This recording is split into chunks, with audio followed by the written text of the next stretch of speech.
Me chamo Antônio Filho e atualmente moro na Praia de Pipa, no Rio Grande do Norte.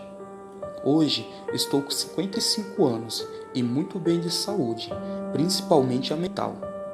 Vocês devem estar se perguntando o porquê de eu estar falando isso, e eu vou explicar. É que a história que eu vou contar aqui é tão sinistra que vocês devem até pensar que eu estou ficando louco. Só que não foi nada criado pela minha mente na hora do medo. Cada coisa que aconteceu foi verdadeira. Eu não vou pedir que vocês acreditem, pois até eu mesmo custa acreditar que aquilo realmente possa existir. Eu tinha uns 20 anos na época e saí de Pau dos Ferros, que foi onde nasci, aqui no Rio Grande do Norte, para trabalhar em uma fazenda como vigia. Minha esposa estava grávida na época e eu não conseguia emprego em lugar algum. Até que meu primo me chamou para trabalhar nesta fazenda. O dinheiro era bom, porém eu ia ter que ficar longe da minha esposa por alguns meses, até conseguir juntar algum dinheiro e alugar uma casa. Então ela ficou com meus pais e eu tive que partir. Lá era uma dessas fazendas de gado. Era uma das maiores da região. Empregava muitas pessoas e tinha casas onde os empregados moravam dentro da fazenda mesmo. Meu primo tinha uma dessas, morava com mais 3 empregados e eu acabei ficando por lá também. O dono da fazenda tinha 3 filhos, 2 homens e uma moça, que deveria ter uns 22 anos. Quase ninguém havia, e nem o dono da fazenda.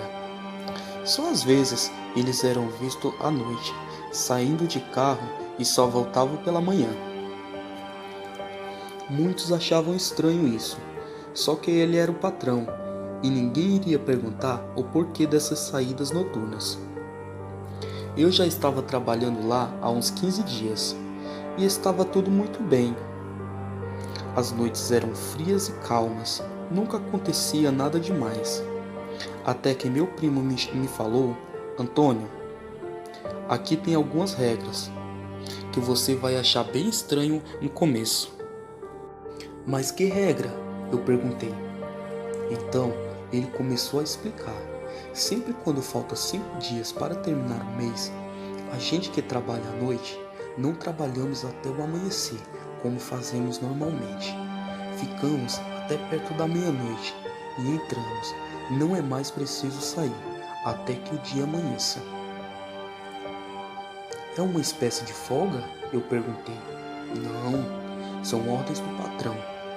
Quando eu cheguei aqui, também estranhei. Agora até que estou bem acostumado. Ninguém aqui pergunta o porquê. Mas na primeira das 5 noites, você logo entende o porquê. Eu confesso que não entendi muito bem essa regra da fazenda. Mas também não reclamei. Seria uma boa folga, e se era uma regra, eu iria obedecer. Mesmo que não tivesse entendido muito bem. Então, as noites foram se passando, e chegaram enfim os 5 últimos dias do mês. Nós estávamos fazendo a última ronda a cavalo. Já estava quase na hora de entrar e deixar a fazenda sem vigia. Já era quase meia-noite, quando fomos guardar os cavalos. E entramos para dentro de casa para descansar. Quando entramos, meu primo então falou: Antônio, troca de roupa rápido e eu vou apagar a lamparina. Vou te mostrar uma coisa. Então eu troquei de roupa rápido e vi meu primo perto da janela e mais 2 peões, que me chamaram para sentar e ficar bem atento.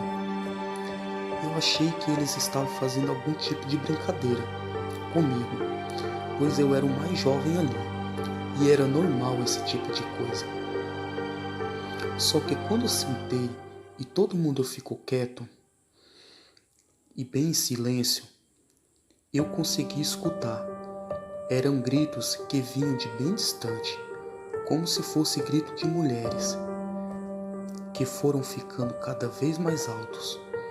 Um dos homens estava com um terço na mão. Então ele começou a rezar, e eu sem entender muito bem o que estava acontecendo ali.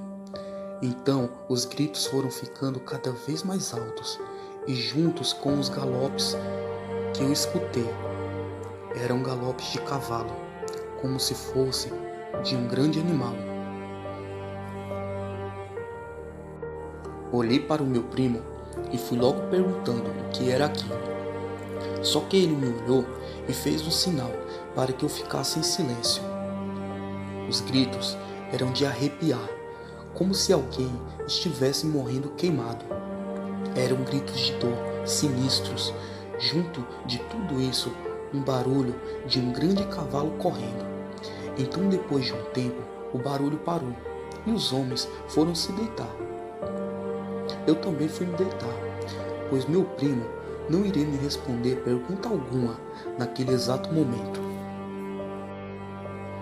Pela manhã, eu perguntei a ele o que tinha sido aquilo na noite passada, e ele me respondeu: ninguém sabe o que é. Quando eu cheguei aqui, fiquei da mesma maneira que você está agora. Só que eu fui me acostumando. É um mistério que ninguém sabe o que é. Tinha um senhor que trabalhava aqui que me contou sua suspeita. Só que era uma história de louco, e os peões viviam mexendo com ele, chamando de doido. Mas que história era essa? Eu perguntei. Então meu primo disse. Ele me falou que trabalhou aqui desde que a fazenda pertencia ao pai do atual dono, e que numa época a fazenda perdeu muito dinheiro por conta de um negócio ruim. Então o dono na época saiu por alguns dias e voltou dizendo que não demitiria mais ninguém e que tinha encontrado uma solução. Então voltou tudo ao normal, a fazenda voltou a crescer e ganhar ainda mais dinheiro. Sendo alguns dias atrás, estava quase perdendo a fazenda inteira de tanta dívida. Anos depois, a família atual do dono assumiu depois da morte do primeiro patrão, e o filho herdou tudo.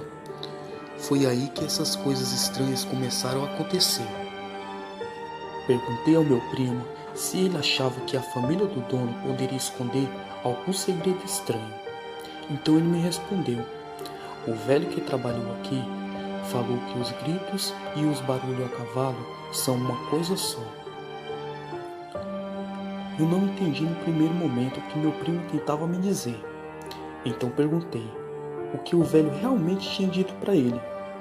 Então ele disse, antes dele ir embora, eu perguntei ao velho o que ele achava que era aqueles gritos, e ele me falou que os gritos e os barulhos a cavalo que nós escutávamos sempre no fim do mês era uma burra de padre, também conhecida como mula sem cabeça. E o velho também suspeitava que a filha do dono era ela. Por isso ele fazia questão de todos irem se deitar mais cedo, para ninguém suspeitar dela. Confesso, quando meu primo me contou tudo aquilo, um temor invadiu meu coração. Me lembrei logo da minha esposa que estava grávida. Logo pensei neles e em voltar logo para casa.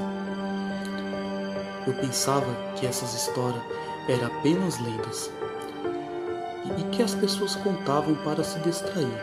Nunca pensei que realmente poderia existir esse tipo de coisa. Então meu primo disse, quando cheguei aqui, custei acreditar. Só que quem escuta os gritos e os galopes, logo tem certeza que se trata de algo de outro mundo.